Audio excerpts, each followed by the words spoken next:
எத்தனை தடவை அலாரத்தை வச்சாலும் எந்திரிக்க முடியாம அப்படியே வீழ்ந்து கிடக்கிறோமே. நம்ம எங்க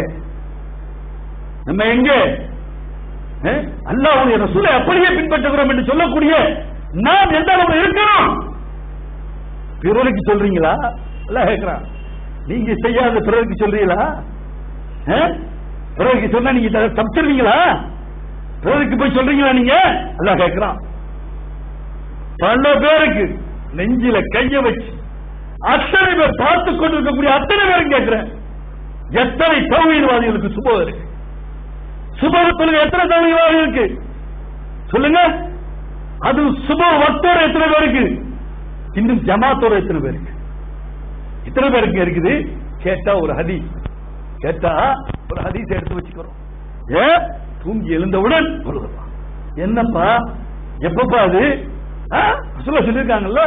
ரசூலுல்லாஹ் எங்கப்பா சொன்னாங்க? அது எங்க இருக்குன்னு தெரியாது. ரசூலுல்லாஹ் சொன்னாங்க. இந்த ரசூலுல்லாஹ் சொன்னாங்க. ரசூலுல்லாஹ் எங்க சொன்னாங்க? ஒரு பிரயாணத்தில் இருக்கிறாங்க. பிரயாணம் களைப்பு மேலெடுக்கிறது. ரசூலுல்லாஹ் கொஞ்சம் ரெஸ்ட் எடுக்கணும்னு நினைக்கிறாங்க. கொஞ்ச நேரம் ரெஸ்ட் எடுத்துட்டு போனா நல்லா இருக்குன்னு நினைக்கிறாங்க. ஆனா தொழுக போயிடுமோன்னு பயப்படுறாங்க. அதனால இல்ல போயிடுவோம்னு நினைக்கிறாங்க. பிலால் ரலியல்லாஹு அன்ஹு சொல்றாங்க, நீங்க ஏன் கவலைப்படுறீங்க? தூங்க எல்லாம். நீ கவலைப்படாதீங்க, நீங்க தூங்குங்க, நான் எழுப்பி விடுறேன், நீங்க பண்ண தூங்குங்க. ரசூலுல்லாஹ்க்கு சரி பரவாயில்ல எழுப்பி விட்டுருவாரு, நம்மளும் கொஞ்சம் ரெஸ்ட் எடுப்போம் அப்படின்னு படுத்துட்டான். தூங்கியாச்சு, எல்லாம் தூங்கியாச்சு. சூரியனுடைய வெளிச்சம் அந்த ஹதீஸ்ல வருது. முதல்ல யாரு மேல படுதுன்னா ரசூலுல்லாஹ் மேல தான். முதல்ல அவங்க தான் எந்திரிக்கிறாங்க. பதரை துடிச்சுக்கிட்டு எந்திரிக்கிறாங்க. எந்திரிச்சு பார்த்தா பிலால் ஒரு பக்கம் சாஞ்சி கிடக்கிறார். பிலால மெதுவா எழுப்புறாங்க. என்ன பிலால, நீங்க தானே எழுப்பி விடுறேன்னு சொன்னீங்க, என்ன ஆச்சு? அவர் ரொம்ப கூலா சொன்னார், உங்களை எல்லாம் தூங்க செய்த அதே அல்லாஹ் தான் என்னையும் தூங்க பண்ணிட்டான். நான் என்ன பண்ண? கூலா சொன்னார். ஆனா ரசூலுல்லாஹ் பாங்கு சொல்ல சொன்னார்கள், சுன்னத்து தொழுவார்கள், இக்ராமத்து சொல்லப்பட்டது, ஜமாத்தாக தொழுகை நிறைவேற்றப்பட்டது. எத்தனை தடவை ரசூலுல்லாஹ்வுடைய வாழ்க்கையில் அது எத்தனை தடவை? ஒட்டு மொத்தமா ஒரு தடவை. ஆனா ஒவ்வொரு தௌஹீத்வாதியும் எத்தனை ஜமாத்தை மிஸ் பண்றீங்க?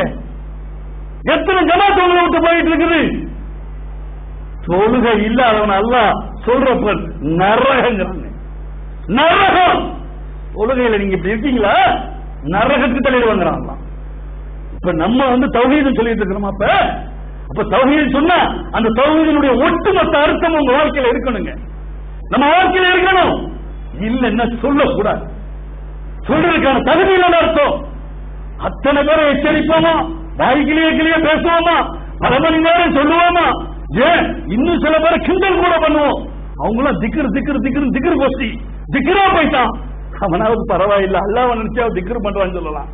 நீங்க படத்துல செஞ்சிட்டு இருக்கீங்க, ஃபித்னாக்கல்ல பண்ணிட்டு இருக்கீங்க, அடுத்தவனை பத்தி கோல்ல பண்ணிட்டு இருக்கீங்க, அதை விட அவன் மேல சொல்ற அளவுக்கு ஆயிட்டானே. ஏன் யோசனை பண்ணி பார்த்துருக்கோமா?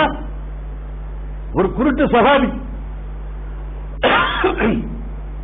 கண் சரியாக தெரியாதவங்க, அந்த சஹாபி ரசூலுல்லாஹ் வந்து கேட்கிறாங்க, யா ரசூலுல்லாஹ் மற்ற வக்துல எல்லாம் நான் வந்துடுறேன், அந்த இருட்டான 3 வக்து இருக்கு பாருங்க, மக்ரிப், இஷா, சுபஹ், இந்த வக்துகளை நான் வீட்டிலே சொல்லிருக்கிறவா, ஏன்னா எனக்கு சரியா வர முடியல, என்னால வர முடியல. ரசூலுல்லாஹ் முதல்ல சொல்லிட்டாங்க, போங்க, சரி பரவாயில்ல வீட்டை சொல்லுங்க போங்க அப்படின்ட்டாங்க. மறுபடியும் கூப்பிடுறாங்க, உங்களுக்கு பாங்கு ஓசை கேக்குதா? பாங்கு சொல்ற சவுண்ட் கேக்குதா? ஆமா கேக்குது. அப்ப பள்ளிக்கு வந்துருங்க, அப்ப பள்ளிக்கு வந்துருங்க. அந்த சஹாபி தன்னுடைய மௌத்து வரையிலும் ஜமாத்தோடு சொல்றான்னு பாக்குறோம். தொழுகையினுடைய அத்தனை அர்த்தங்கள் நம்மகிட்ட இல்லையே. அதனாலதான் மானக்கேடான விஷயத்தை தடுக்கல தொழுகை. நம்மளுடைய தொழுகை நமக்கு பிறருக்கு முன்மாதிரியா இல்லை. சொர்க்கத்தினுடைய அடையாளம் தொழுகை, சொர்க்கத்தினுடைய திறவுகோல் தொழுகை. இதெல்லாம் பிறருக்கு சொல்லிக் கொண்டே இருக்கிறோம், பிறருக்கு எடுத்து ஏண்டிக் கொண்டிருக்கிறோம், பிறருக்கு சொல்வதற்கு மாத்திரம் நாம் பயன்படுத்துறோம். அதுல அந்த சொர்க்கத்துக்குரியவர்கள் செல்வார்களா? செல்றப்ப நரகத்துல பார்ப்பாங்களா? நரகத்துல பார்த்தா சில பேர் தங்களுடைய குடலை எடுத்து திருக இருக்கு பாருங்க, அந்த காலத்து திருக அதுல போட்டு அப்படி சுத்துவாங்க, அப்படியே சுத்துவாங்க. ஏப்பா சுத்துறீங்க? ஐயோ இவங்க எல்லாம் நமக்கு சொன்னாங்க, தொழுகையை பத்தி சொன்னாங்க, நோம்பை பத்தி சொன்னாங்க, ஜக்காத்தை பத்தி சொன்னாங்க, படம் பார்க்க கூடாதுன்னு சொன்னாங்க, சினிமா பார்க்க கூடாதுன்னு சொன்னாங்க, டிவி பார்க்க கூடாதுன்னு சொன்னாங்க, இதெல்லாம் ஹராம்னு சொன்னாங்க, எல்லாம் சொன்ன நீங்களா உங்களுக்கு? அவர்கள் சொல்வார்களா, உங்களுக்கு சொன்னோம், நாங்க செய்யல, நாங்க செய்யல. நமக்கு நம்ம யார் யாருக்கு சொல்றோமோ அவர்களாம் வெற்றி பெற்று உள்ள வருவாங்க. சொல்லிட்டு நம்ம செய்யாம இருந்தோமே நம்ம நிலை என்னங்கிறத அல்லாஹ் இங்க எடுத்து காமிக்கிறான். அல்லாஹ்வுடைய ரசூல் அவர்கள் தெளிவாக சொல்கிறார்கள். அப்படி தெளிவாக சொல்லக்கூடிய விஷயத்துல நம்ம எப்படி இருக்க வேண்டும் என்பதை ஒவ்வொருவரும் உங்களுக்கு நீங்களே கேட்டுக்கொள்ளுங்கள். நேற்று வரையிலும் எதுவாக வேண்டுமானாலும் இருக்கட்டும், நேற்று வரையிலும் உங்களுடைய தொழுகையில சிரத்தை இல்லாமல் இருக்கட்டும். அதற்காக அல்லாஹ்ட்ட பாவம் மன்னிப்பு கேளுங்க. அல்லாஹ் மன்னிச்சிடான்னு கேளுங்க. அல்லாஹ் மன்னிக்க கூடியவன், உங்களுக்கு தவறத்தை தரக்கூடியவன், அல்லாஹ் மன்னிப்பான். ஆனால் இன்றையிலிருந்து, இந்த நிமிஷத்திலிருந்து ஜமாத்தோடு உங்களுடைய தொழுகையை ஆரம்பிங்க. ஜமாத்தோடு உங்களுடைய தொழுகையை ஆரம்பிங்க. நம்மளுடைய தொழுகை ஜமாத்தோடு இருக்கணும் என்று நினைங்க. ஜமாத்தோடு தொழுகையை வைக்கணும்னா கண்டிப்பாக அல்லாஹ் சொல்லக்கூடிய அந்த உதவி, அல்லாஹ் சொல்லக்கூடிய அந்த பாதுகாவல், அல்லாஹ் செய்யக்கூடிய அந்த அருள் அத்தனையும் வந்தே தீரும். அப்படிப்பட்ட நன்மக்களாக உங்களையும் என்னையும் அல்லாஹ் ஆக்கி அருள்வானா.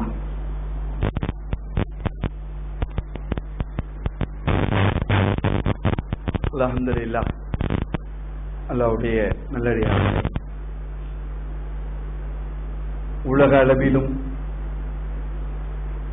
இந்திய அளவிலும் தமிழக அளவிலும் இன்றைக்கு நம் சமுதாயத்தை பொறுத்த மாத்திரத்திலே முழுக்க முழுக்க